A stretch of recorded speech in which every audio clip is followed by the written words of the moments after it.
Salutations, compagnonnettes et compagnons, sœurs et frères du monde médiéval. Je vous salue bien bas, je suis Balian Taillefer, votre serviteur.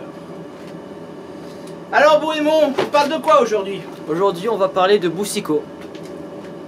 Boucicaut. Oui, Jean de Lemingre, dit Boucicaut. Alors, si tu me suis, et t'as intérêt à me suivre, si tu me suis, tu sais que j'ai commencé une saga sur le roi Charles VI, que j'ai appelé une histoire de fou, le roi Charles VI. Et comme j'ai l'habitude de faire des petites digressions, je fais une autre série qui va entrecouper la première, qui va s'appeler les petites parenthèses. Et là donc, petite parenthèse concernant Boucicaut. Jean de Lemingre, dit Boucicaut. Alors première chose, pourquoi Boucicaut? Boucicaut, c'est son surnom. Alors Boucicaut, au Moyen-Âge, c'est quelqu'un qui ne se bat pas pour l'honneur. C'est quelqu'un qui se bat pour les pépettes, pour le pognon, pour les sous-sous dans la poche, qui se bat pour la maille. C'est ce que c'est la maille. Alors tu vois là, ce que je viens de te dire, les sous, la maille, eh ben tu le croirais pas, mais c'est médiéval. C'est quoi un sou? C'est une unité de valeur monétaire. Le sou, à Rome, c'est le solidus. Le solidus qui va devenir, avec le développement de la langue, le solt, et qui deviendra le sol. Le sol, au Moyen-Âge, on dit sol. Et ça, c'est devenu rapidement sou. Alors un sou, c'est 12 deniers. Alors c'est très simple. Tu as la livre qui vaut 20 sous. Le sou vaut 12 deniers. Et une maille, avoir de la maille, expression médiévale, ça vaut un demi-denier. Voilà. Petite digression terminée sur les valeurs monétaires au Moyen-Âge. Ouh, ça chauffe pas mal là-bas. Donc, le Boucicaut, bah, à première vue, c'est quelqu'un qui aime un peu trop l'argent. Bon, c'est pas très glorieux. Alors, c'est son père, Jean Ier Lemingre, qui sera appelé Boucicaut. Alors pourquoi? Peut-être que son père était un peu attiré par l'argent. En tout cas, c'est déjà un très très grand guerrier. Et le Mingre, c'est quoi Mingre? Alors Mingre, ça peut vouloir dire maigre.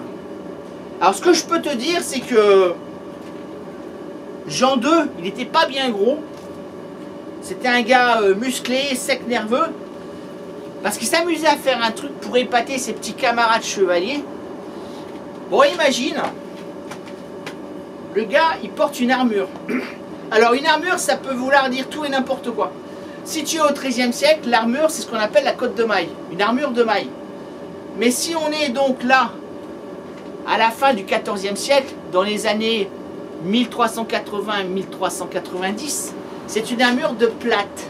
C'est quoi l'armure de plate?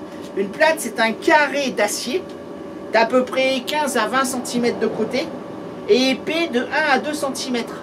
C'est le carré d'acier que le forgeron va acheter sur les foires.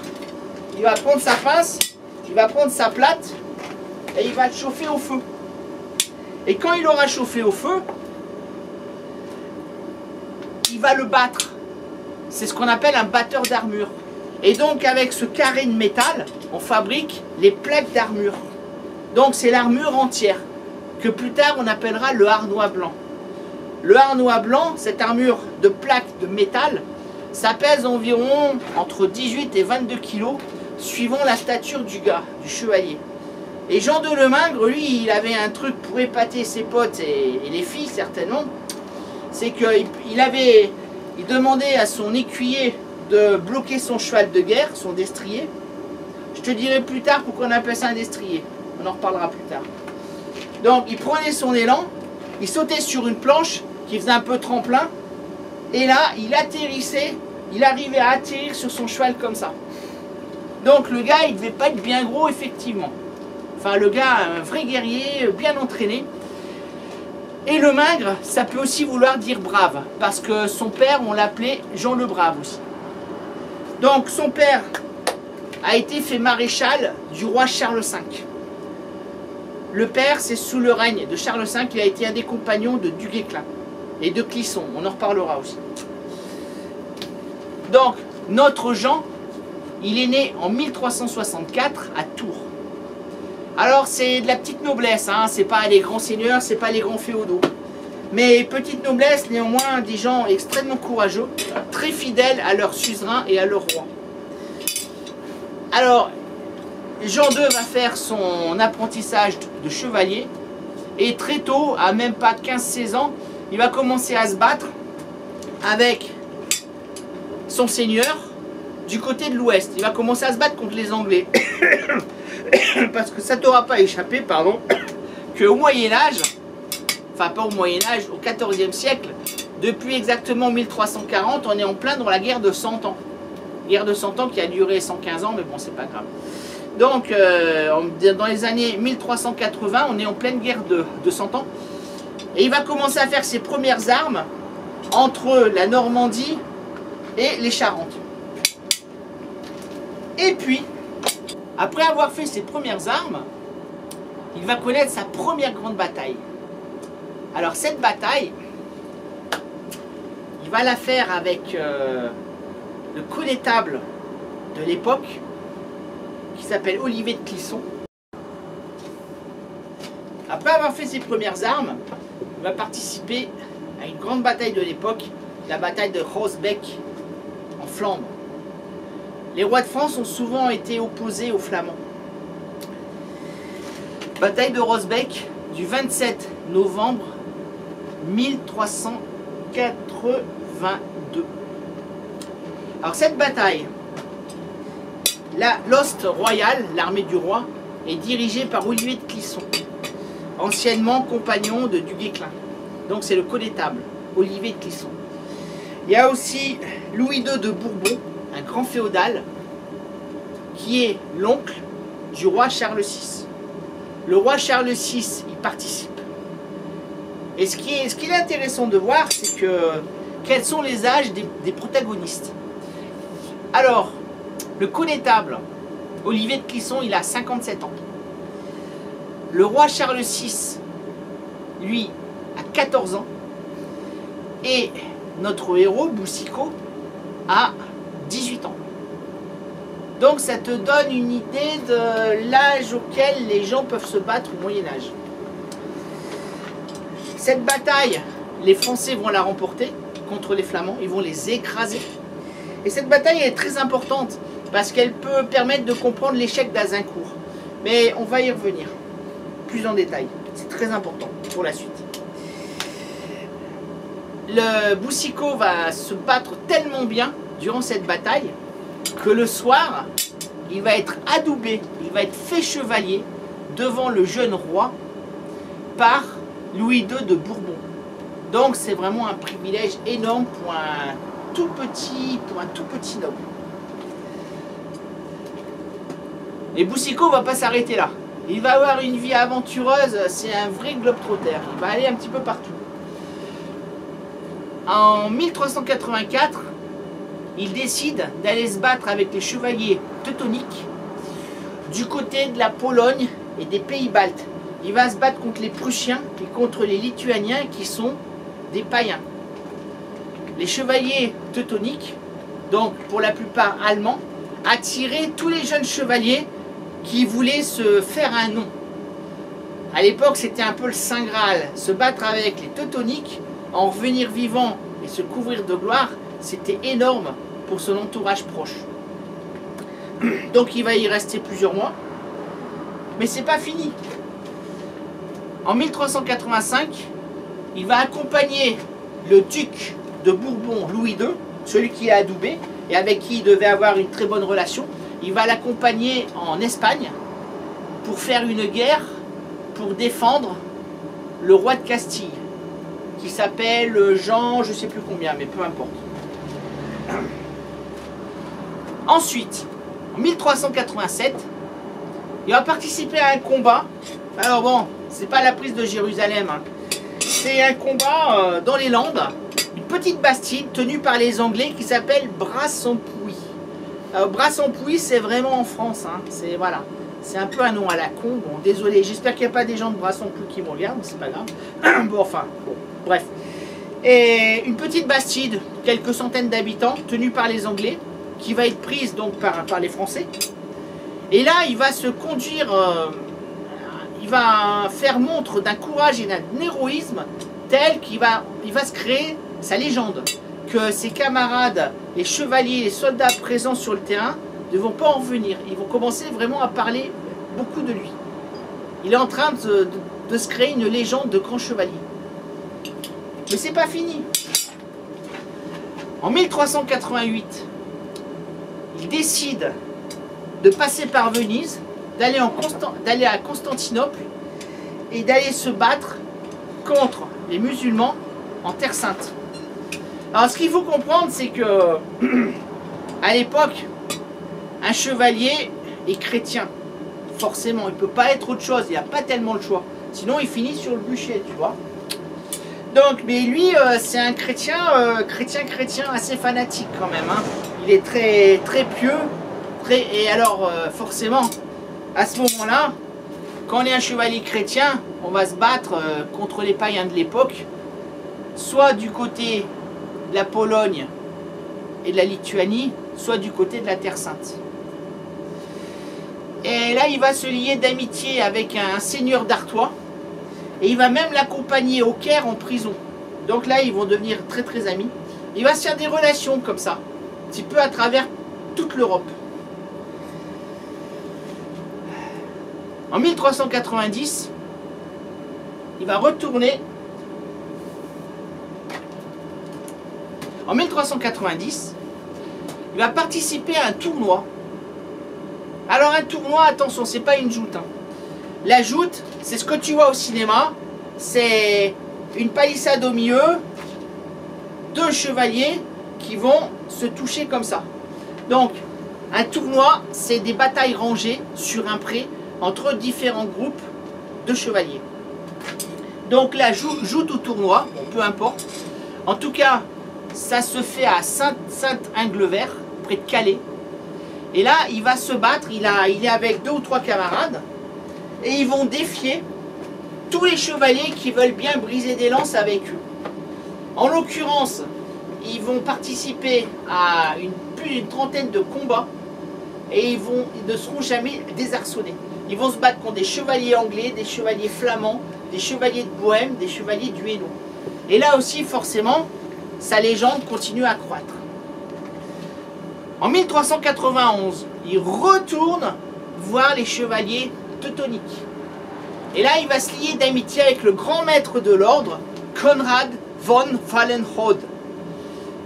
À tel point que le grand maître va tellement l'apprécier qu'il va lui confier la garnison et la garde de la forteresse de Königsberg. Alors Königsberg, toute petite digression, aujourd'hui ça s'appelle Kaliningrad. Ça appartient à la Russie. C'est une enclave russe en plein milieu de la Pologne et des pays baltes. Kaliningrad, c'est un port de guerre. Il y a des missiles tactiques nucléaires. Et à l'époque, pendant la Seconde Guerre mondiale, dans les mois de février, mars, avril 1945, à la fin du Troisième Reich, il y a eu une guerre terrible, il y a eu des combats terribles entre la Wehrmacht et les troupes de l'armée rouge. Justement, les uns voulant conquérir Königsberg et les Allemands voulant la défendre. Tu connais la suite, on en reparlera. Enfin voilà, donc Königsberg s'appelle Kaliningrad. Et il est en garnison, c'est lui le commandant, et il apprend, il a à peine 25 ans, il apprend que le roi Charles VI a décidé de lui donner son bâton de maréchal. Il le fait maréchal du royaume de France. Alors tu as le connétable, le chef, le généralissime de l'armée, et en dessous de lui, ses adjoints directs, ce sont les amiraux. Il y en a plusieurs. Il va revenir en France, forcément, et à Tours, dans la basilique Saint-Martin, il aura l'honneur, le jour de Noël 1391, d'être fait maréchal à 25 ans et des briquettes, des mains du roi Charles VI. Mais ça ne va pas s'arrêter là. 1392. Si tu as suivi ce que j'ai fait quelques jours auparavant, tu sauras que c'est lui qui a participé à l'expédition militaire de Charles VI contre la Bretagne et qu'il a sauvé le roi et son entourage en le maîtrisant alors que le roi faisait sa première crise de folie. Alors, tu verras, il y aura le lien, je crois que ça va être par là, tu verras que tu pourras aller voir le premier épisode de la saga de Charles VI, la forêt du Mans. Alors ensuite, 1396, avril 1396. Alors là, c'est le rêve pour tout chevalier chrétien occidental, partir en croisade contre les Turcs et contre le sultan Bajazet. Bajazet, ça veut dire l'éclair. Il porte bien son nom celui-là. La croisade, l'armée donc qui doit aider le royaume de Hongrie, avec à sa tête Sigismond de Luxembourg.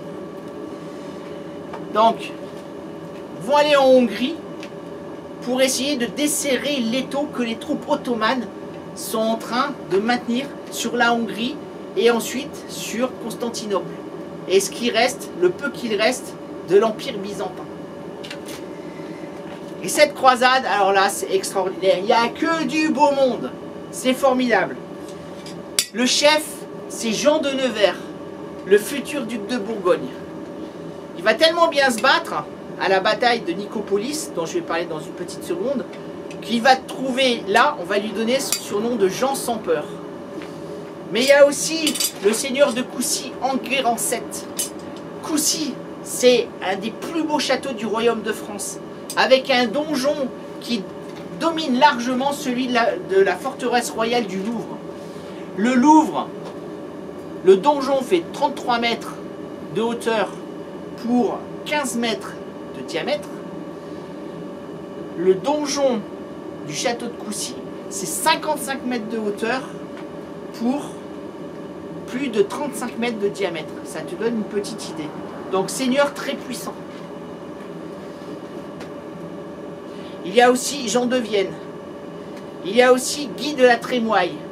Guy de la Trémoille, c'est le père de Georges, Georges de la Trémoille, qui sera, le siècle suivant, un des compagnons de Jeanne d'Arc. On en reparlera aussi. Il y a aussi le grand maître de l'ordre hospitalier. Donc Boucicaut accompagne tous ces gens-là. Ils rejoignent l'armée du roi de Hongrie. Et le 25 septembre 1396, c'est la bataille de Nicopolis. Ils vont se faire exterminer. Sur tous les soldats chrétiens, il y en a 24 qui vont être rescapés, qui vont être mis à rançon par les Turcs. Lui, on va payer sa rançon très rapidement et il va retourner en France pour justement demander les rançons pour ses compagnons. Bref, ça continue. En 1401, on lui demande de devenir le gouverneur de Gênes. Cette histoire-là, ça va durer plusieurs années. Jusqu'à ce que les troupes françaises se fassent massacrer à Gênes et que Boucicaut rentre dardard en France. Et puis, l'épisode final, le coup de trop, c'est Azincourt. Azincourt, le 25 octobre 1415. À Azincourt, Boucicaut ne veut pas du combat contre les Anglais. Il sent que ça va pas bien se passer cette histoire-là. On en reparlera d'Azincourt, très important. Mais il doit se plier aux décisions du Conseil de guerre et il va mener le commandement de l'avant-garde. Il fera partie des rares prisonniers, très grand privilège pour cette journée. Et il va être emmené en Angleterre, dans le Yorkshire, et là il va mourir, certains disent autour du 25 juin 1421 à l'âge de 57 ans. Donc tu vois, une vie très très bien remplie, une vie de courage, une vie de guerre, Bon, une vie de brutalité aussi, forcément. Il va être enterré dans la cathédrale, la basilique de Saint-Martin de Tours. Et voilà. Bah écoute, voilà, c'est terminé pour aujourd'hui. Je t'ai présenté Boucicaut, un des plus grands chevaliers de cette fin du XIVe siècle, début du XVe. Alors comme d'habitude, si ça t'a plu, tu mets un pouce bleu, tu peux t'abonner à ma chaîne, j'en serai ravi. Tu peux en parler autour de toi, tu peux aller sur mes réseaux sociaux, les liens seront en description. Et voilà, je te salue bien bas, je te remercie, je te dis à la prochaine fois. Et n'oublie pas, l'histoire, c'est toi qui l'as fait.